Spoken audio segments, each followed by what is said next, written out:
He had given up on people. She had been left for dead. But when a pregnant dog collapsed on his snowy porch in the dead of winter, a quiet man with nothing left to give became the protector of 6 fragile lives. And what followed wasn't just survival. It was a miracle. A lost dog, a grieving girl, a hardened father, and a broken potter who never saw it coming. This isn't just a rescue story. It's proof that sometimes God sends healing on 4 muddy paws. Stay until the end. You won't forget what happened next. The town of Crestwood, Minnesota, had always been quiet in winter, but tonight it felt abandoned by everything except the storm. Snow fell in thick, slanting sheets, driven by a merciless wind that screamed through the tall pine trees and battered the windows of every home still brave enough to keep its lights on. It was a place that knew cold well, but even seasoned locals said this was different. This was the kind of cold that reached into your bones and stayed there. The roads had disappeared under a white ocean, and only the bravest souls dared step outside. Inside a modest cabin on the edge of the woods, Thomas Granger, 48 years old, stood at his kitchen sink, the sleeves of his flannel shirt rolled to his elbows, hands stained with clay. He had the strong, weathered build of a man who'd once lived with purpose, and the silence of one who now lived alone. His dark brown hair was streaked with gray at the temples, and a thin scar ran from his left eyebrow to his cheek, a souvenir from a house fire over a decade ago. Thomas had once been a firefighter, the kind who ran into burning homes with no thought for his own life. But one night, everything had gone wrong. He had lost more than he could carry in that fire: his wife, Claire, and their young daughter. Since then, he'd moved to Crestwood to vanish in peace, dedicating his days to making pottery and his nights to reading under dim light. His cabin was filled with quiet, bookshelves heavy with titles, a wood-burning stove humming steadily, and shelves lined with earthy bowls, mugs, and vases of his own making. He was just about to clean up when he heard it, a soft, rapid scratching against the door, almost lost beneath the howling wind. He paused. Then came a faint whimper, high, desperate, unmistakably alive. Frowning, Thomas wiped his hands on a towel, grabbed his heavy coat from the hook, and opened the door against the gale. Outside, the world was a swirling chaos of snow and ice, white as far as the eye could see, which wasn't far at all. And there, half buried beneath the blowing snow, stood a golden retriever. She was trembling violently, her once lustrous coat matted and caked with snow. Her fur was a rich honey gold, dulled now by ice and grime. Her eyes, large and amber, locked onto Thomas's with a desperate kind of hope. She was young, maybe 4 or 5 years old, but her body sagged heavily around the belly. She was pregnant, and judging by the way her legs buckled beneath her, she didn't have much strength left. Thomas knelt immediately, his heart lurching. "Hey there," he murmured, extending a gloved hand. The dog made no move to growl or flinch, only leaned forward slightly, as if drawn by the warmth in his voice. Her breath came out in rapid puffs, white and ragged against the air. "You're freezing," he said softly. Without another thought, he scooped her into his arms, surprised by how light she felt, how brittle her body seemed. The snow clung to her like desperation. Inside, Thomas laid her on a thick old quilt in front of the fireplace and began stoking the flames higher. He stripped off his coat and draped a second blanket over her shivering form. Then he fetched a bowl of lukewarm water and coaxed her into drinking. She lapped it slowly, eyes never leaving his. "You're safe now," he told her. "I've got you." After some time, her shivering slowed. Thomas studied her more closely. She had scratches along her flanks, bits of burr tangled in her fur, and frost on her paws, clear signs of a long journey. He gently examined her belly. It was swollen, tight, and she twitched when he touched her side. "You've been through a lot, haven't you, girl?" he murmured. "Where did you come from?" He sat with her into the night, occasionally adding wood to the fire. When she finally dozed off, her breathing slow and steady, he exhaled, as though he'd been holding his own breath. "Marley," he said aloud. "That's what I'll call you." The name felt right, warm, old-fashioned, and gentle, like her. From across the street, through a second-story window glowing with soft yellow light, a pair of young eyes watched. Lena Burke, 12 years old, small for her age but whip-smart and restless, stood behind her curtain and peered at the cabin across the road. Her light brown hair was tucked into a messy braid, and her freckled cheeks were pressed to the cold glass. Lena had noticed the strange man weeks ago, how he only went into town twice a week, how no one ever visited him, how he seemed to live in a cloud of mystery. Most people in Crestwood avoided Thomas, not out of spite, but from the kind of small-town politeness that kept people distant when they didn't know what to say. Lena, however, was fascinated. Just last week, Thomas had rescued her tabby cat, Milo, when the foolish thing got its paw caught in a storm drain. He hadn't said much, just returned the cat in a blanket and gave her a half-smile. But since then, Lena had wondered about him more. Tonight, she saw his porch light flick on during the worst of the storm, then watched as he disappeared into the white night and returned carrying something large in his arms. She couldn't see what it was, but her heart beat faster. 1,000 questions bubbled in her chest. Who or what did he just bring home? She whispered to herself, pressing closer to the glass. Somewhere deep inside, she felt it. Something had changed tonight. She didn't know what or why, but she couldn't look away. Back at the cabin, Thomas lay stretched out on the rug, one hand resting lightly on Marley's side as she slept. The fire crackled beside them, the wind howling outside like some ancient beast. He hadn't expected company, least of all one with 4 legs and a heartbeat. But as the snow thickened against his window panes and the scent of wet fur filled the room, he realized his house, once silent and somber, now had a pulse again. The storm had not relented by morning. Snow continued to blanket Crestwood in silence, as if nature had pressed pause on the world. Trees groaned under heavy ice, the sky a low-hanging curtain of dull gray. Inside Thomas Granger's cabin, however, the atmosphere was shifting. The fire in the hearth glowed stronger, casting golden light across the rustic wooden floor. And lying on a patchwork quilt, nestled close to the warmth, was Marley. Her breath was shallow, body curled tightly, but her eyes were alert, watching Thomas as he moved about the room preparing breakfast. Thomas, who hadn't slept more than 2 hours, kept glancing at her. There was something different about the way she shifted now, more deliberate, more labored. He recognized the signs without needing confirmation. She was going into labor. The thought sent a chill down his spine, despite the heat. He had fought wildfires, crawled through crumbling buildings. But this felt far more uncertain. He knelt beside her. "It's happening, isn't it, girl?" he murmured. Marley let out a low whine, eyes fluttering shut briefly as a ripple of pain passed through her. Thomas rose, grabbing every towel, blanket, and old sheet he could find. He spread them out in a half-circle beside the fireplace, creating the softest, cleanest space he could manage. He didn't have experience with birthing animals, but instinct told him what mattered most now was calm and comfort. He dimmed the overhead light, letting the flicker of the fire provide a gentler atmosphere. The cabin, usually filled with the faint hiss of the heater and the occasional creak of old wood, now held its breath. Marley let out another low moan, her paws twitching. Thomas crouched beside her, running a steady hand down her neck. "I'm here," he said softly. "You're not alone." Meanwhile, across the street, Lena Burke was already bundled up and slipping out the side door of her house with a mug of warm milk and a napkin-wrapped bundle of sugar cookies. Her father was still on a call in the kitchen, his back turned. She wore oversized snow boots and a red plaid coat that nearly swallowed her thin frame, her cheeks rosy from the cold. She hadn't stopped thinking about what she saw last night. The flash of movement in the snow, the warm glow from Thomas's window, the shape in his arms. Her curiosity had reached a boiling point. When she reached his porch, she paused, uncertain. She hadn't knocked on his door since the day he returned Milo, her stubborn cat, who still bore a tiny scar on one paw. She adjusted her grip on the mug and rapped her knuckles twice on the wooden door.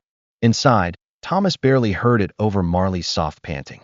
He opened the door cautiously, prepared to send off whoever it was, but paused when he saw Lena. Her brown eyes widened the moment she looked past him and spotted Marley lying on the makeshift nest. "I brought cookies," she said quietly, holding them up. "And milk. For you. And maybe the dog." Thomas blinked, surprised. She can't have milk right now. But thanks." He stepped aside. "You can come in." Quietly, Lena entered slowly, the heat enveloping her like a hug. Her eyes went immediately to Marley. "She's having puppies?" "She's close. Thomas said, voice low. First time for me. I've only seen it once. My uncle's beagle had puppies last spring. It was kind of messy, but also beautiful. Thomas raised an eyebrow, amused despite himself. Well, that's about what I'm expecting. They settled near the fireplace. Lena sat cross-legged, keeping a respectful distance from Marley. She didn't try to touch her, just watched, eyes wide and full of awe. She's beautiful, she whispered. She is, Thomas agreed. The first puppy arrived just before noon. A tiny, wet bundle of fur, squirming weakly. Marley immediately turned, licking it clean, nudging it toward her warmth. Lena gasped softly, hands clutched around the warm mug she still held. One by one, the rest followed. 5 in total, each one wriggling and squealing, blind eyes shut, little tails twitching. The third was smaller than the rest, almost worryingly so, but it clung tightly to Marley's fur and nuzzled close to her side. Thomas kept handing Marley clean towels, his hands steady even as his heart pounded. Lena counted each pup aloud, whispering their arrivals like precious gifts. That one's got a pink nose, this one's a little darker. Look at the chubby one. Marley, exhausted but serene, let out a sigh and rested her head on the blanket. Her eyes briefly met Thomas's, and something passed between them. Trust, maybe, or simple relief. They sat in silence for a long time after the last puppy arrived, the fire crackling behind them, the air filled with soft, newborn whimpers. Thomas leaned back, rubbing the back of his neck. Well, he muttered. That happened. Lena chuckled. They're amazing. She took a sip of her milk, then glanced at him. Do you miss your family? She asked suddenly. Thomas looked at her, startled by the question. Her voice hadn't been intrusive, just honest. Her gaze stayed fixed on the fire. He considered lying or brushing it off, but something about the moment called for truth. Every day, he said. My wife and daughter. They died in a fire about 10 years ago. Lena nodded slowly. My mom died last year. Cancer. My dad. He doesn't talk about it much. I'm sorry, Thomas said. Me too. She was quiet, then added, I think he's scared. Of everything. Of how much it hurt me. Thomas looked at her. This small girl wrapped in a coat too big, holding a mug with both hands like it was sacred. I think people carry grief in different ways, he said. Sometimes it turns into silence. Sometimes into walls. Yeah, she murmured. The puppy squeaked, nestled close to Marley. Thomas rose, stretched, and brought over a shallow pan of water. We'll need to keep her warm, keep them fed. I can help, Lena said quickly. I don't mind. He smiled. A real one, faint but there. We'll see. Lena stood reluctantly. I should go? My dad will wonder. She walked to the door, then turned back. Thanks for letting me in. Thanks for the cookies, Thomas replied. The door closed gently behind her, and Thomas stood there for a moment longer, letting the warmth of the day sink in. Behind him, 5 tiny lives had entered the world, and the man who hadn't spoken to another soul for weeks now found his home filled with quiet breaths and the possibility of healing. The storm had finally begun to ease. Icicles clung like crystal daggers to the eaves of every rooftop in Crestwood, and the morning sun, pale and cold, glinted weakly off snow-covered branches. Inside Thomas Granger's cabin, the fire still burned low, and the warmth of new life remained thick in the air. Marley lay curled around her puppies, her eyes half-lidded but watchful, ears flicking at every tiny sound her pups made. Their soft whimpers, so small they barely broke the silence, filled the room with the rhythm of hope. Thomas sat nearby at his workbench, though his hands were idle. A lump of clay waited on the wheel, but he hadn't touched it. Instead, he stared blankly at the wall, a coffee mug cooling beside him. He couldn't stop thinking about the way Marley had looked at her puppies, tired but determined, protective, endlessly gentle. That look struck something inside him he hadn't felt in years. Love, yes, but also a kind of painful longing. His hand absently moved toward the side of his neck, fingertips grazing the scar that trailed beneath his collarbone. It wasn't visible like the one on his face, but it ached sometimes when the weather changed. Just like the other scar, less physical, more soul-deep, the one he never spoke of. 10 years ago, the fire had come without warning. A faulty space heater in a neighbor's apartment had sparked a blaze that swallowed his entire building. He had tried, God, how he had tried, to get to Claire and Emma. His wife had screamed his name, His daughter had called for him, but the flames came too fast. He got out with burns, smoke damage, and nothing else. They had found their bodies hours later. After that, Thomas quit the fire department and disappeared into the silence of Crestwood, where no one knew his story. Now, as he watched Marley nudge her smallest pup closer to her belly, something in his chest pulled tight. He saw Claire in the way Marley rested her chin across her pups, like Claire had done with Emma when she napped. He saw Emma in the way the smallest puppy kept squirming toward warmth, refusing to be left behind. He hadn't expected this kind of mirror. He hadn't asked for it. But it had arrived anyway. A sharp knock at the door jolted him from his thoughts. He stood, cautious but curious, and opened the door to find a familiar small figure, bundled in too many layers, eyes red-rimmed. "Lena," he said, stepping aside instinctively. The 12-year-old girl didn't say anything at first. She looked up at him with trembling lips and clutched a faded scarf around her neck. Her hair was loose today, wild from wind and crying. Finally, she whispered, "Can I come in?" Thomas nodded once, opened the door wider. Of course. She stepped inside, shaking with cold but saying nothing. He helped her take off her coat and hung it on the peg by the door. Marley stirred but didn't lift her head. The puppies continued sleeping. Thomas poured warm cider into a mug and handed it to her. "What happened?" Lena sat down on the rug near the fire, her shoulders tense. "My dad," she muttered. "He said we're moving. After Christmas." Thomas sank into the armchair beside her. "I see. He didn't even ask me if I wanted to. He just said it like it doesn't matter." She sniffed hard. "We've only been here a year. I finally made friends at school. I like it here. I like this place." Thomas didn't push her to say more. He just let her sit, drink, breathe. After a while, she said, "He wants to go back to Ohio, where my grandparents are. He says he needs help. But that's not what he means." "What does he mean?" Lena looked into her cider. "He's scared of being here without her." "My mom." Thomas nodded. "Sometimes, when something hurts that bad, the only thing we know how to do is run." They sat in silence. Then she whispered, "I don't want to leave.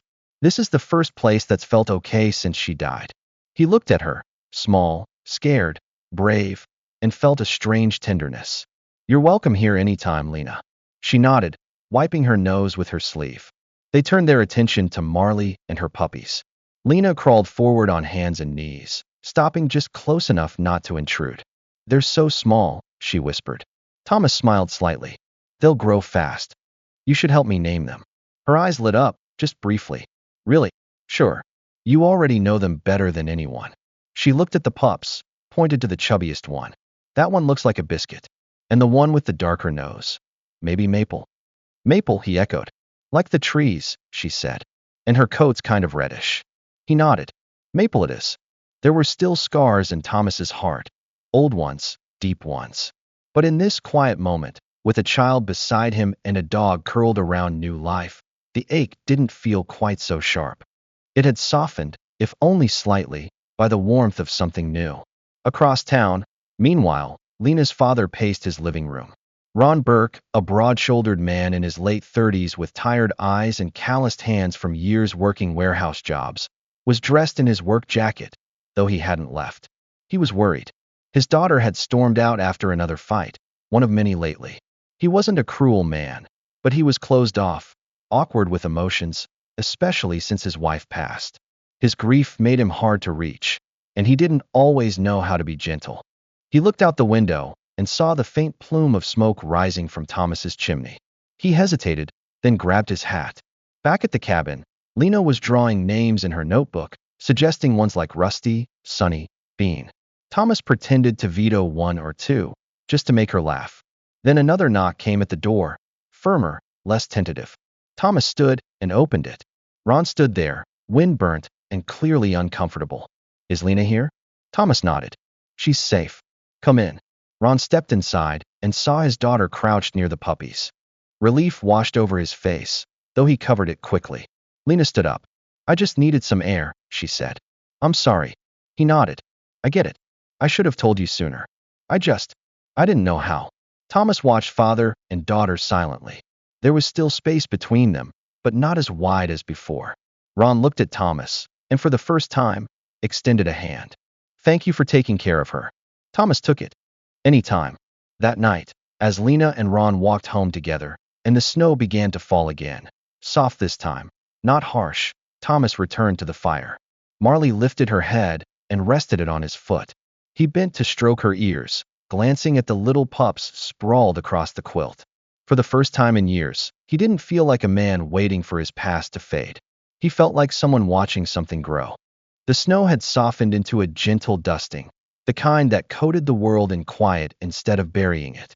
Crestwood sparkled under the pale light of an overcast sky, its rooftops edged with icicles and snowflakes clinging to branches like delicate lace. Inside Thomas Granger's cabin, however, the world was warm, alive, and full of soft, disorganized chaos. The 5 puppies had grown stronger with each passing day. Their eyes hadn't opened yet, but they wriggled and mewled with stubborn determination, nuzzling into Marley's belly and tumbling over one another in search of warmth.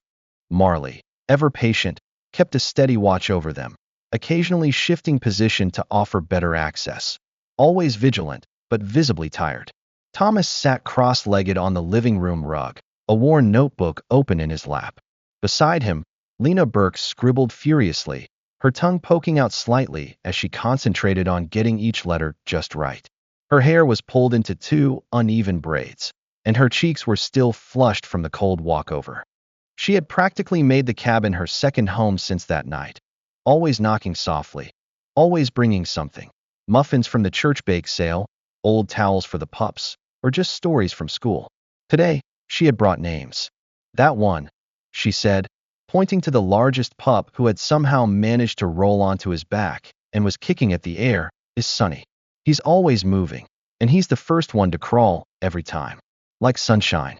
Thomas smiled, writing the name down carefully. Sonny it is. The one with the reddish fur, Maple. That one's easy. He nodded. Maple's got some spirit, I'll give you that. She pointed to a smaller pup, the one who always nuzzled into Marley's tail instead of her belly. That one's Bean. He's weird, but in a good way. Thomas laughed. Weird is good. They continued like that for nearly half an hour, debating between Biscuit and Muffin for the roundest pup, and finally settling on Rusty for the only one with a faint stripe of darker fur down his spine. By the end, the names were scrawled in childlike handwriting across the page. Sonny, Maple, Rusty, Biscuit, and Bean. Thomas looked at the list with an odd sense of pride. He wasn't sure when it had happened, but these small creatures, these blind, squeaky bundles of fur, had found a way under his skin. And Marley, resting quietly nearby with her head on her paws, felt less like a guest and more like someone who belonged.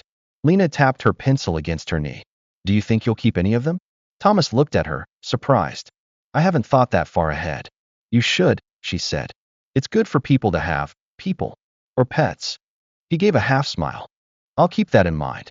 Meanwhile, across the street, Ron Burke stood at the kitchen window, drying a dish he'd already dried twice. He was a broad-shouldered man with deep-set lines under his eyes and a habit of clenching his jaw when he was worried. Today, he wasn't worried so much as curious. For the past week, Lena had come home from Thomas's place lighter, somehow, less guarded, more animated. She talked more, smiled more, and every now and then, she mentioned Thomas with a kind of casual familiarity that made Ron pause. He'd known about the man, of course. Everyone in Crestwood did. The ex-firefighter turned potter, quiet, polite, always paid cash at the market, never attended church. People didn't say anything bad about him, but they didn't say much at all. He was a mystery. And now, Ron's daughter was spending hours at his house, naming puppies and drawing pictures by his fire. He set the dish down and reached for his coat. Back at the cabin, Thomas had finally started a fire in the studio's little stove, coaxing the space warm enough for Clay. Lena stood at the threshold of the room, eyes wide as she looked at the shelves stacked with unfinished pottery. You made all this? Thomas nodded, hands already dusted with dry clay. It's what I do when I'm not playing midwife to puppies. She wandered the room carefully, examining a half-finished mug and a vase shaped like a twist of wind. You're really good, she said. Thanks. She paused near the window, looking out toward the edge of the woods. Do you ever miss the city? Thomas didn't look up. Sometimes. But I came here for a reason. To forget. To heal, he said quietly. Lena nodded. I get that. There was another knock at the front door. Thomas wiped his hands and went to answer it, expecting perhaps a neighbor or a package left too late in the storm. Instead, he found Ron on the porch, one hand in his jacket pocket, the other fiddling with a small box of matches. "Afternoon," Ron said, voice stiff. "Ron." Thomas nodded, stepping aside. "Come in." "She's here." Ron entered slowly, glancing around the room with the hesitance of someone stepping into a memory not his own. The fire crackled. Marley looked up, but didn't stir. The puppy squeaked. Lena peeked from the studio doorway. "Dad." He turned to her, softening slightly. "Just wanted to check in." She nodded, unsure of what to say. Thomas gestured toward the fire. "Coffee?" Ron hesitated, then nodded. "Sure." They sat in silence for a few moments, Lena hovering between them, not quite sure which orbit to join. Thomas handed Ron a steaming mug and sat across from him. "She's been helping a lot," Thomas said. "With Marley?" "With the pups." Ron looked at his daughter.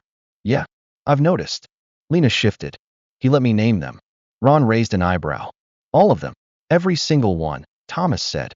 "You're looking at the official puppy namer of Crestwood." That drew a smile from Ron. Small, but real. He looked around again. "It's peaceful here." "That's what I was aiming for," Thomas replied. The men sipped their coffee, neither pressing the other. It wasn't a bonding moment. Not yet, but it was something. A beginning. When Ron stood to leave, he looked at Lena. "Ready?" She hesitated. "Can I stay a little longer? Just to draw the puppies?" Ron looked to Thomas, who nodded. "I'll walk her back after." "All right," Ron said. "But don't spoil them too much." As the door closed behind him, Thomas turned to Lena. "That went better than expected." He smiled, she said. "That's rare." Thomas nodded. "Little names. Little steps." She sat back down on the rug, notebook open again, as the snow began to fall softly outside the window. By mid-January, Crestwood had settled into that strange quietness that only comes after heavy snow, when the world seems blanketed not just in white, but in silence.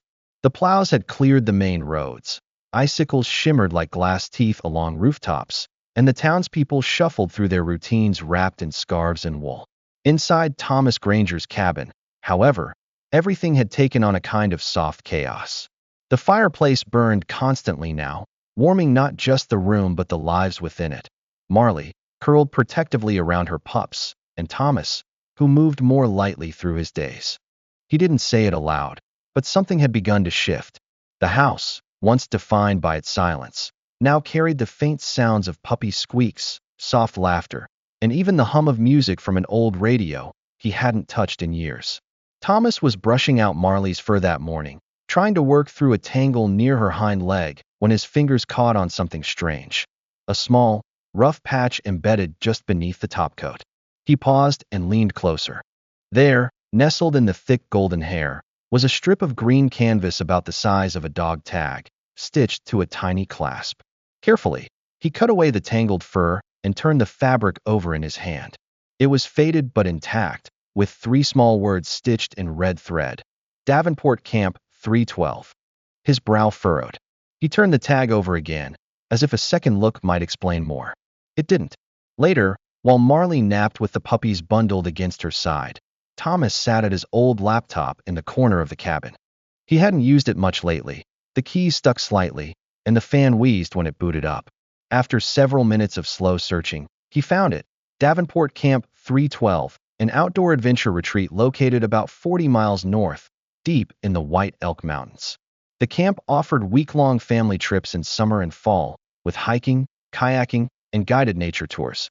According to their website, they had closed for the season in early November. Thomas leaned back in his chair, fingers steepled. 40 miles.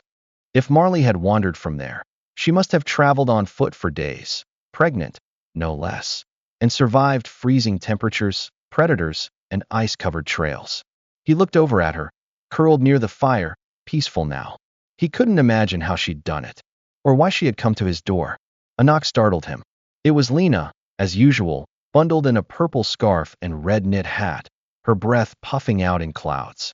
Her cheeks were flushed, but not from cold. Excitement danced behind her eyes.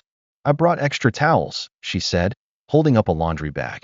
"Sonny peed on my sketchbook yesterday, so I'm officially forgiving him by donating textiles." Thomas chuckled. Come on in. I found something. Inside.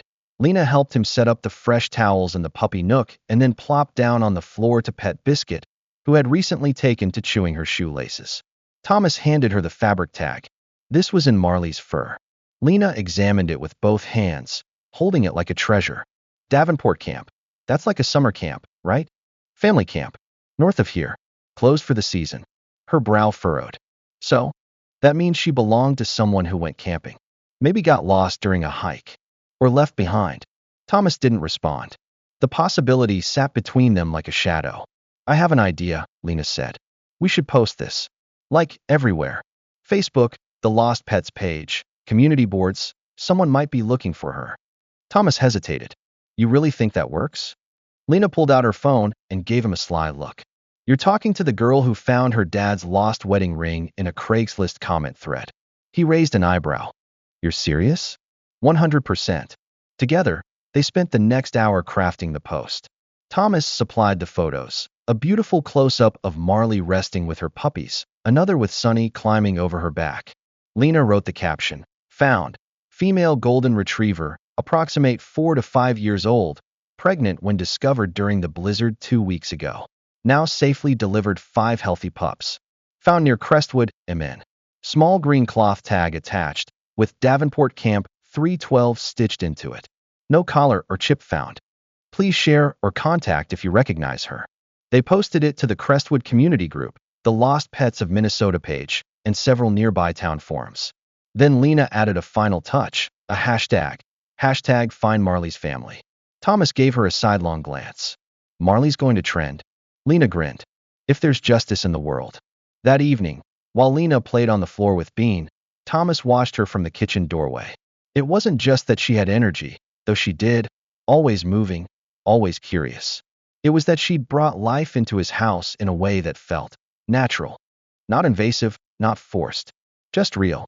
She made Marley bark once, a sound Thomas hadn't heard before, sharp but joyful. Even the puppies seemed more alert when she was near. At home that night, Ron Burke noticed it too. Lena set her snow boots on the mat and began humming as she made hot cocoa, something she hadn't done since her mother died. Ron, tall and quiet as ever, folded the day's newspaper in his lap and studied her. Good day, he asked. She shrugged. Yeah, I named the runt Bean. He peed on my sock, so we're close now. Ron managed a half smile. Thomas still okay with you coming over? Lena paused. He said I make the place less haunted. Ron nodded, silent for a moment. You like being there? I do. And I think he needs it more than I do. Ron didn't argue. Back at the cabin, Thomas sat beside the fire, sipping coffee as the pups began to stir. Marley stretched beside them and let out a low yawn. On the table, the old laptop pinged with a new notification. Someone had shared the post. Then another. And another. He watched the screen as the shares ticked up, slow but steady. Maybe Lena was right. Maybe someone out there was missing Marley. Maybe this was the beginning of answers. Or maybe it was the beginning of something else entirely. The first message came just after breakfast. Thomas had been sipping his coffee by the window, watching Bean wrestle with Sunny near Marley's tail, when his laptop chimed. He crossed the room, expecting another comment or share from the community post Lena had crafted 2 days earlier. Instead, it was a direct message. The profile picture showed a woman in her late 30s with dark wavy hair and soft brown eyes. She held a small boy in her arms and smiled wide, the kind of smile that spoke of long hikes and sunlit afternoons. The message read, Hello. I saw your post. I think the dog you found might be ours. Her name is Daisy. Thomas stared at the screen for a few seconds, his heart doing something between skipping and tightening. He clicked into the user's profile. Her name was Jenna Sullivan, and her account was filled with pictures of family camping trips, children climbing boulders, dogs splashing in creeks, tents pitched beneath tall evergreens. In several of the images, a familiar figure appeared, a golden retriever with the same rich coat, the same gentle face. He typed quickly, Do you have any way to confirm that? We want to be sure. The reply was nearly instant. She has a pale star-shaped patch inside her right ear. It's faint, but it's there. I have photos if you need them. Thomas turned toward Marley, who had settled into a warm heap near the fire, her puppies nuzzling quietly beside her. He approached gently and lifted her right ear. There, Barely visible beneath the golden fur was the faint outline of a star-shaped discoloration, soft, uneven, but unmistakable. His hands trembled slightly as he typed back, "It's her." Within minutes, he was on a video call with Jenna and her husband, Mark Sullivan. Mark was tall and lean, with streaks of gray at his temples and the practical calm of someone who'd seen more than he talked about. He sat beside Jenna, and between them, a girl around 7 and a boy just a bit younger peeked into the camera. "Daisy?" the girl asked, her voice hopeful. Thomas angled his phone gently, showing Marley asleep with her puppies. "We've been calling her Marley, but yes, she's here. She's safe." Jenna covered her mouth, her eyes shining. "Oh my God, we thought we lost her." Mark leaned closer. "She disappeared during a storm at Davenport Camp. The kids had gone to bed, and she must have slipped out of the tent. We searched for 2 days. Rangers helped, but the snow came so fast. I found her during the blizzard," Thomas explained. "She showed up at my door, half frozen. She was pregnant. Gave birth the next day." Jenna blinked. "She was pregnant?" "5 puppies," Thomas said with a soft smile. "Strong little things." The children squealed. "Can we see them?" Thomas turned the camera and pointed it at the puppy pile. The tiny golden bodies squirmed and squeaked, eyes still closed but moving instinctively. Jenna wiped a tear from her cheek. "They're beautiful. Thank you," Mark added, his voice steady. "For keeping her alive. For everything." Thomas nodded, still unsure how to put into words what Marley had done for him in return. "You're welcome. She's been more than just a guest." They agreed to wait until the roads cleared before arranging a reunion. The camp was nearly a 2-hour drive from Crestwood, and safety had to come first. But the decision had been made. Daisy was going home.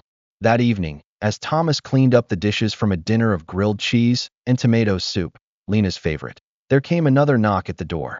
He wasn't surprised when he opened it to find Ron Burke standing on the porch, a knit cap pulled low over his ears and a container in his hands. "Thought I'd return the favor," Ron said. "Venison stew. Family recipe." Thomas stepped aside, gesturing him in. "Smells like an apology." Ron chuckled softly. "Something like that." Inside, the fire cracked quietly, and Lena was on the floor coloring names around a new drawing of the puppies. Ron's eyes softened slightly as he watched her, and then he followed Thomas into the kitchen. "She's talked about you a lot," Ron said, leaning against the counter. "Says this place feels safer than anywhere." Thomas glanced at him. "She's a good kid. Helps more than she knows." "I owe you for that night," Ron said. "She didn't say much about what happened. Just that she came here, and you listened." "I've been where you are," Thomas replied. "Losing someone, it makes you build walls." Ron looked down at his hands. "Her mom was the glue. I don't know how to be both parents. I try, but I'm angry. Not at Lena. At everything." Thomas nodded slowly. "You don't have to get it right every time. You just have to show up." The silence that followed wasn't heavy. It was the kind men share when they both understand grief. Different shapes, same core. After a while, Ron asked, "So what now?" "With the dog." "Her family found her," Thomas said. "They'll come when the weather clears." Ron raised an eyebrow. "You okay with that?" Thomas stared into the fire. "I'm not sure. She's been a part of this place. A part of me. But I think I knew from the start. She didn't really belong to me." Ron let out a breath. "Maybe none of us really belong to anyone.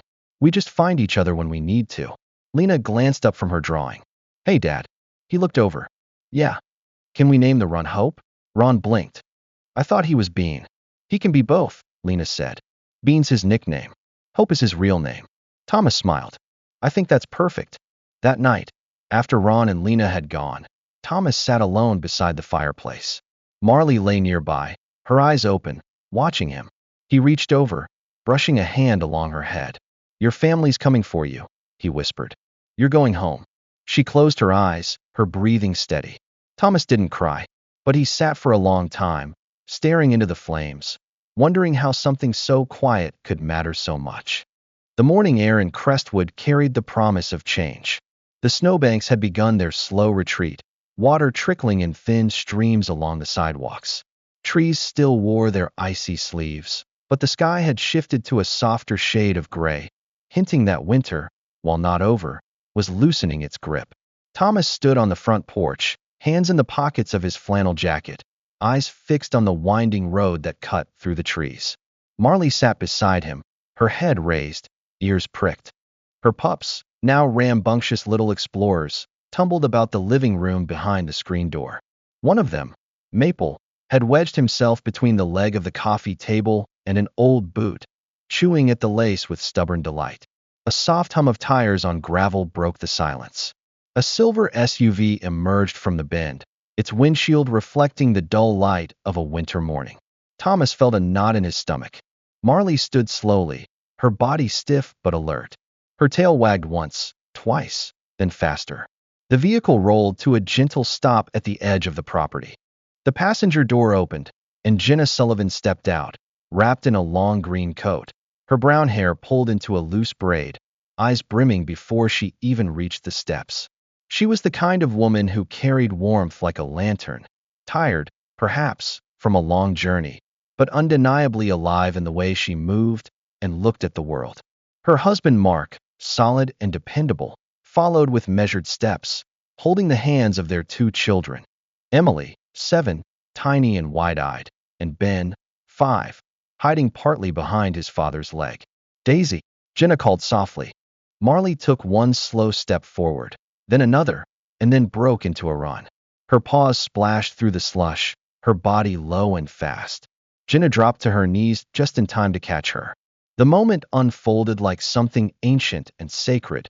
Dog and woman curled into each other, Marley whining with joy, Jenna sobbing into her fur. The children were next, burying their hands in Marley's coat, laughing and crying all at once. Even Mark, normally reserved, knelt down and scratched behind Marley's ears, blinking hard. Thomas watched from the steps, one hand resting on the porch railing. His chest felt tight, not with sadness, exactly, but with the kind of ache that comes when something beautiful ends. A soft footstep behind him made him turn. Lena stood there, wrapped in her blue winter coat, a knit hat tugged low. Her hands were tucked under her arms, and her eyes were wide, focused on the reunion. They really missed her, she said quietly. They did, Thomas replied. Jenna finally stood, her arms still around Marley's neck. You must be Thomas, she said, crossing the last few steps. I don't have words. We didn't think we'd ever see her again. Thomas nodded, extending a hand. I'm glad she found me. Mark approached as well. You saved her. And the puppies.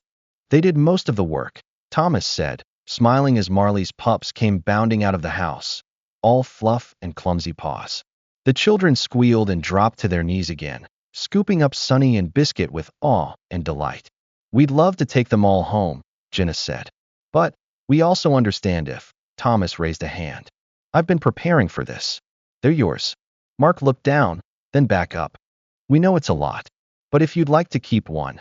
Thomas turned slightly, and as if summoned, Maple trotted to his feet, sat down, and looked up with his tilted head and soft brown eyes. He's made that decision for me, Thomas said. Maple? Emily asked. Maple, Thomas confirmed. Perfect, Jenna said. He was always a bit of a shadow. Lena had wandered over to the pups, crouching beside Sunny, who licked her cheek with enthusiasm. She scooped him into her arms and hugged him tightly, resting her cheek against his back. Thomas noticed the way her fingers clenched, how she didn't let go. Ron arrived not long after, his work jacket still dusted with sawdust. He stood beside Thomas, nodding to the Sullivans. Good day for a reunion, he said. Thomas glanced at him. A hard one, too. Jenna and Mark began packing up the puppies, carefully placing them in a padded carrier in the back of the SUV. Emily climbed into the back seat, still cooing at Rusty. Ben insisted on holding Biscuit in his lap. As the process continued, Lena lingered with Sunny, holding him tighter. Ron approached her gently. Hey. She looked up, eyes brimming. Do we really have to leave after Christmas? He hesitated. I've been thinking, if you really want to stay, if it means that much, I'll reconsider. Lena's expression shifted from worry to hope. She stepped forward and hugged him around the waist, pressing her face into his coat. It was the first time in months she had initiated that kind of contact. Ron froze for half a second, then wrapped his arms around her. Thank you, she whispered. Sunny barked once, tail wagging, completely unaware of the gravity in the air. Jenna turned toward Thomas. We'll send pictures. Updates. If you ever want to visit, I will, he said. I think I'll miss her more than I expected. She'll miss you too. The Sullivans piled into their SUV, the engine humming softly. Marley looked back once, pressing her nose to the rear window as they began to roll down the drive. Thomas raised a hand. She didn't bark. She didn't whine. She simply watched, her amber eyes calm, as if she knew this wasn't goodbye, just another chapter. Thomas turned to go back inside, and Maple followed him like a shadow. Lena and Ron lingered a while longer near the edge of the porch. Snow began to fall again, light, slow, graceful. Inside, the house was quieter, but it wasn't empty. By the end of February, the snow in Crestwood had begun to surrender. What once was a thick, defiant blanket over the land now melted into shallow puddles and damp earth, releasing the scent of pine and thawing soil into the crisp morning air. Patches of grass peeked out like secrets remembered. The town moved a little faster, doors stayed open longer, and the sound of children's laughter returned to the sidewalks. Winter was no longer king. Inside the cabin near the edge of the woods, Thomas Granger moved through his morning ritual with renewed rhythm. He set 2 mugs on the table, one for himself, and a smaller ceramic cup filled with a lukewarm mixture of goat's milk and water for Maple, who was busy dragging a thick branch twice his size across the rug. The golden puppy, now nearly 12 weeks old, had grown into his paws and his curiosity. His coat had deepened into a rich bronze gold, and his eyes carried a flicker of mischief that never seemed to dim. He was bold, affectionate, and always underfoot. Thomas loved him completely. Thomas had begun throwing clay again. After months of abandonment, the wheel in his workshop hummed like an old friend rediscovered. The fire in the small kiln burned almost daily now, drying and baking bowls, mugs, and tiny animal figurines shaped in the likeness of puppies. He worked with focus, but this time, it wasn't to escape grief. It was to express something new, something that had grown inside him like green shoots through frost. Word spread quickly that Thomas Granger, the reclusive potter who once avoided town gatherings, had reopened his workshop. But more surprising than that was what came next. He announced a free weekly clay class for children, starting in March. It was Sarah Milton, the elementary school art teacher, who first volunteered to help. Sarah was in her late 40s, tall and willowy, with curly red hair, usually tied back with a paint-stained bandana. She had a naturally cheerful voice that rarely dropped below a gentle hum and spoke to everyone as though they were a blank canvas full of promise. Sarah had always suspected there was more to Thomas than solitude and scars, and when she heard about his class, she showed up with a tray of hand-cut clay tools and a smile that melted the last of his resistance. "You're doing a good thing," she said during their first prep session, "and not just for the kids." Thomas shrugged modestly, wiping his hands. They needed something to do, and I had the space. "And maybe," Sarah said, "you needed a reason to keep the door open." Maple barked in agreement, tail wagging as he dropped a lumpy half-chewed sponge at Sarah's feet. "Your assistant has opinions," she added. "He thinks he runs the place," Thomas said, unable to hide a grin. The class became a hit almost instantly. On Saturday mornings, the once quiet cabin brimmed with squeals, spilled glaze, and the delighted messes of children learning to shape things from nothing. Lena, of course, was first to arrive and last to leave. With her usual sketchpad tucked under one arm, she appointed herself Maple's personal handler, which mostly meant following the puppy around with treats and mild scolding when he tried to eat the sponge brushes. Her artwork improved, too, sketches of dogs, of firelight, of Thomas leaning over his wheel. She drew with confidence now, no longer hiding her pages. One rainy Tuesday, while waiting for the sky to clear, Lena sat with Thomas on the porch. The cabin smelled like wet cedar and clay. Maple snoozed at Thomas's feet, belly rising and falling in rhythmic contentment. "Dad said we're staying for good," Lena said, nudging her foot against the step. Thomas looked over. "He really said that?" "He signed a new lease. He even bought patio chairs. I think that's like a promise." Thomas nodded. "He's trying. That counts for a lot." Lena fidgeted. "I miss Marley. Sometimes." "Me too," he said. "She looked happy in the last picture Jenna sent," Lena added, scrolling through her phone. "The kids made her a birthday hat." Thomas chuckled. She always had patience. They sat in silence for a bit. "Do you think Maple misses her?" she asked. Thomas glanced down at the puppy. "I think he remembers love when he sees it." And he gets a lot of that here. She smiled, satisfied with the answer. Weeks passed, and winter's memory faded with each growing blade of grass. One afternoon, Thomas finished installing a new wooden sign outside his cabin. It read, "Still Clay Studio where stories take shape." The lettering was burned into the plank by hand, and beneath it, Lena had etched a small drawing of a puppy curled in a bowl. Ron dropped by that same evening, carrying a toolbox and 2 cups of coffee. He looked less tired now, less weighed down. His beard was trimmed, his jacket newer, his voice easier. Together, he and Thomas reinforced a loose porch railing, pausing now and then to watch Maple bark at squirrels or roll in mud like a creature reborn. "You ever think you'd be a teacher?" Ron asked. Thomas shook his head. "Or a puppy owner. Or a friend again." Ron nodded slowly. Funny how life circles back. Thomas glanced toward the field beyond the trees. Some things never come back. But some things arrive instead. Maybe just in a different form. Ron followed his gaze and said nothing. He didn't need to. That night, after the last of the dishes had been washed and the clay tools put away, Thomas stood in the doorway, watching the stars blink through the breaks in the clouds. Behind him, Maple snored softly on the rug, paws twitching in some puppy dream. Thomas thought of Daisy, Marley, sleeping with a family who had never stopped hoping. He thought of Lena, who had stopped running. Of Ron, who had started showing up. Of himself, who had once believed spring would never come again.